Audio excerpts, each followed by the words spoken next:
হাতাল দাও। শাবাশ শাবাশ শাবাশ।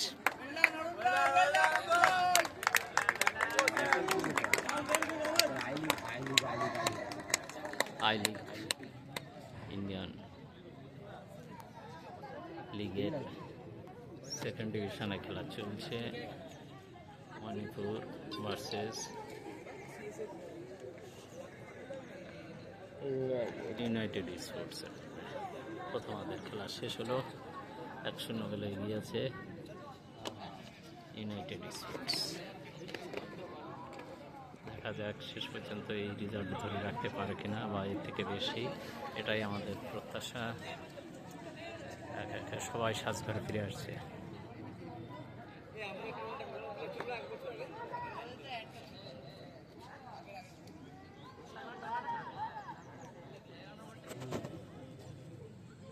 नेपाली